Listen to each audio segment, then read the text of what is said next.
Assalamualaikum warahmatullahi wabarakatuh. Selamat datang di YouTube channel aku. Nah, kebetulan banyak banget nih yang tanya tentang video YouTube aku. Nah, ini dia video pertama aku loh. Jangan lupa kalian komen, like, dan subscribe ya. Dan aktifkan lonceng notifikasi agar kalian dapat notifikasi dari video-video terbaru aku. Di video kali ini, aku mau bikin budgeting untuk bulan Mei dan sekaligus cash stuffing ya untuk gajian bulan Mei juga. Jadi kalian bisa contoh nih ketika bikin budgeting tuh gimana sih, dan ketika gajian aku harus lakukan apa. Nah, sebelumnya aku disclaimer dulu ya, kalian jangan berpedoman pada nominalnya, tapi kalian lihat caranya. Kalian jangan bandingkan juga antara pengeluaranku dengan pengeluaran kalian atau dengan pengeluaran yang lainnya, karena pasti setiap pengeluaran keluarga itu pasti beda-beda kan, sesuai kondisi dan faktor-faktor masing-masing yang mempengaruhi. Jadi ingat ya, jangan lihat dari nominalnya, tapi kalian lihat dari caranya. Oke, yuk lanjut ya. Kebetulan aku tuh tipe orang yang suka hias-hias kayak gitu ya. Jadi ini aku hias budgetingku ini dengan ala-ala scrapbook kayak gitu. Tapi sebenarnya budgeting tuh simple sih. Kalian yang nggak mau ribet kayak gini, kalian bisa langsung tulis aja pemasukan kalian tuh berapa kayak gitu. Dan kalian kalau tim yang memang sibuk banget, kalian tuh sebenarnya ada loh kayak buku finansial yang kalian cuma bisa tulis aja, nggak usah bikin-bikin kayak gini. Dan juga kalian kalau yang tim pakai HP, itu banyak loh, kalian bisa cari aplikasi keuangan yang untuk atur keuangan, itu semua banyak. Jadi kalian tinggal pilih sesuai kesukaan kalian aja. Budgeting tuh sebenarnya sederhana sih.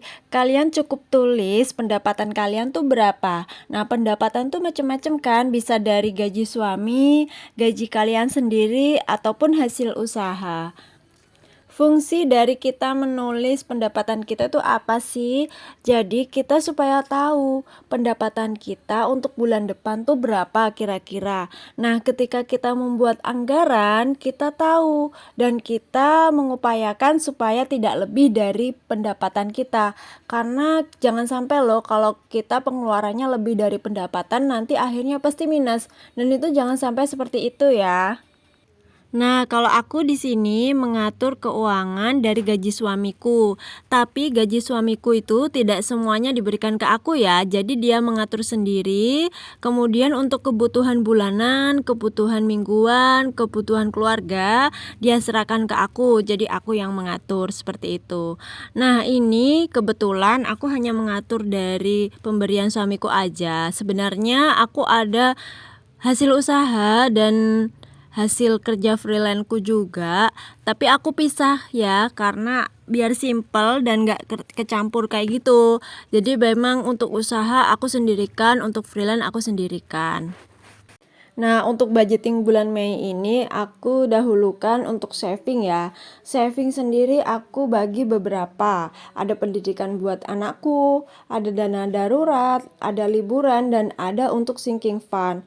Nah, untuk kebutuhan yang tetap, misalnya seperti punya cicilan ataupun bayar BPJS, itu kan nominalnya tetap setiap bulan.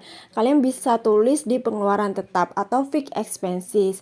Nah, untuk pengeluaran yang berubah-ubah atau variable expenses, misalnya belanja bulanan, belanja mingguan, beli susu, ataupun jajan, itu kan biasanya berubah-ubah setiap bulannya.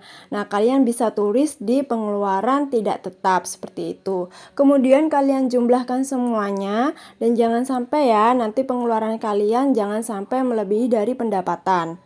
Nah, beberapa poin itu, yang pertama, catat seluruh pemasukan, kemudian anggarkan untuk saving, kemudian anggarkan untuk pengeluaran tetap dan pengeluaran tidak tetap. Aku menerapkan budgeting ini dari 1,5 tahun yang lalu ya. Jadi memang semuanya itu kan butuh proses. Jadi awalnya aku memang masih minus-minus, kemudian pas-pasan, dan akhirnya aku bisa lebih hemat lagi dan akhirnya ada sisa anggaran. Sama kalian yang baru belajar harus sabar dulu karena semuanya butuh proses. Jadi nanti pasti kalian bisa lebih hemat lagi dan akhirnya ada sisa anggaran. Nah, saat ini aku mau mulai membuat budget tracker ya. Budget tracker itu gunanya untuk menulis catatan pengeluaran. Nah, karena aku tipe yang suka tulis menulis, jadi aku tulisnya tiap hari, tiap malam aku biasakan tulis ya. Kalau kalian yang nggak sempet tulis tiap hari, kalian bisa tulis tiap minggu ataupun kalian catat dulu di catatan kecil tuh bisa, sesuai kesukaan kalian masing-masing. Nah, setiap akhir bulan kalian harus adakan evaluasi.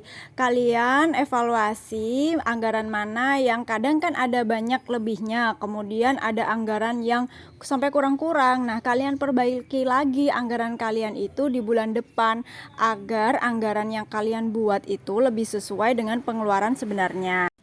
Kalau anggaran kita itu sesuai, maka kita bisa memaksimalkan uang kita untuk saving.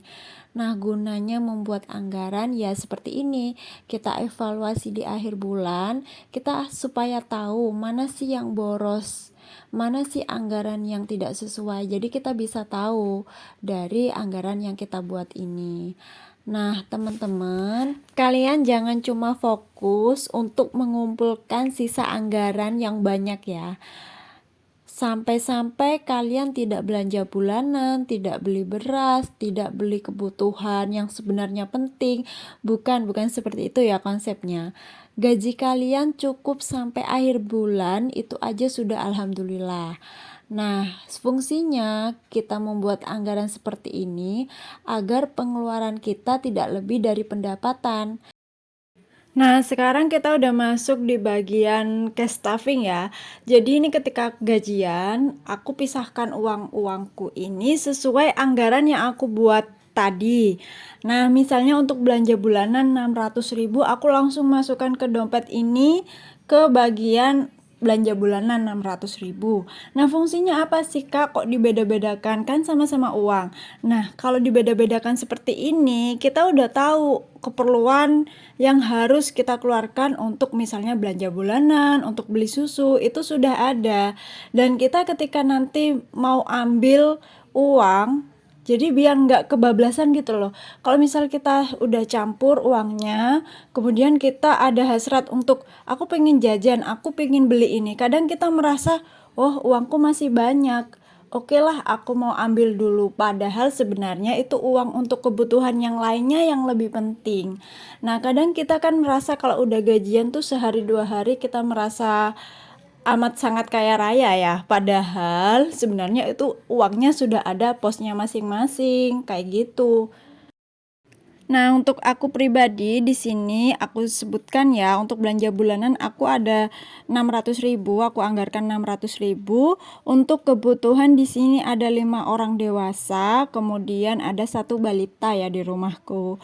Nah, belanja bulanan nih kadang sebenarnya nggak sampai segitu ya, tapi aku anggarkan lebih supaya biar enak aja, ada cadangan uangnya. Kemudian untuk diapers aku anggarkan 275, untuk susu 425, untuk listrik 200.000. Kemudian untuk beli sayuran atau lauk pauk itu aku anggarkan 600.000 untuk satu bulan ya, berarti nanti kita bagi lagi per minggunya aku bisa 150.000. Kemudian untuk jajan aku anggarkan 100 karena juga anakku masih kecil, jarang banget jajan, dan aku juga tipe yang nggak suka jajan, tapi kalau makan aku suka banget. Ya itu. Kemudian untuk apa ya, skincare aku anggarkan 50.000 aja karena aku nggak begitu pakai skincare ya.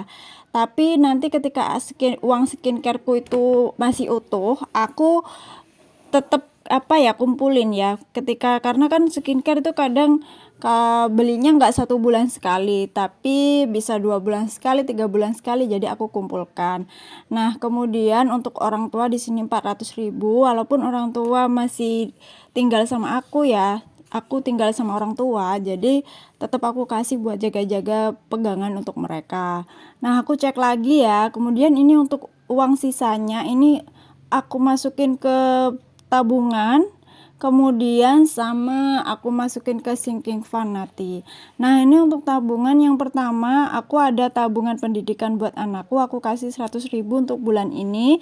Nanti kalau ada uang lebih ataupun rezeki lebih aku bisa tambah. Kemudian untuk dana daruratnya aku juga kasih 100.000. Nanti konsepnya sama, kalau ada uang lebih atau rezeki lebih aku bisa tambah. Karena kan ini aku menabungnya sesuai kemampuanku dulu ya. Jadi aku nggak begitu maksa, aku harus nabung 500.000 per bulan, enggak seperti itu, sesuai kemampuan. Dan untuk liburan ini aku kasih 50.000 aja. Ini aku tulis untuk nominalnya dan aku warnai untuk kolomnya. Jadi supaya lebih menyenangkan dan lebih semangat lagi untuk menabung ya. Aku sengaja menabungnya aku taruh di zipper binder kayak gini supaya ngumpulin uangnya tuh enak. Jadi nanti ketika udah terkumpul banyak, misalnya 1 juta dalam satu zipper ataupun 2 juta, nanti aku store ke rekening supaya lebih aman ya. Kalau ini hanya mediaku ketika menabung. Seperti itu. Teman-teman, sekian dulu video dari aku. Semoga video ini bermanfaat ya. Assalamualaikum warahmatullahi wabarakatuh.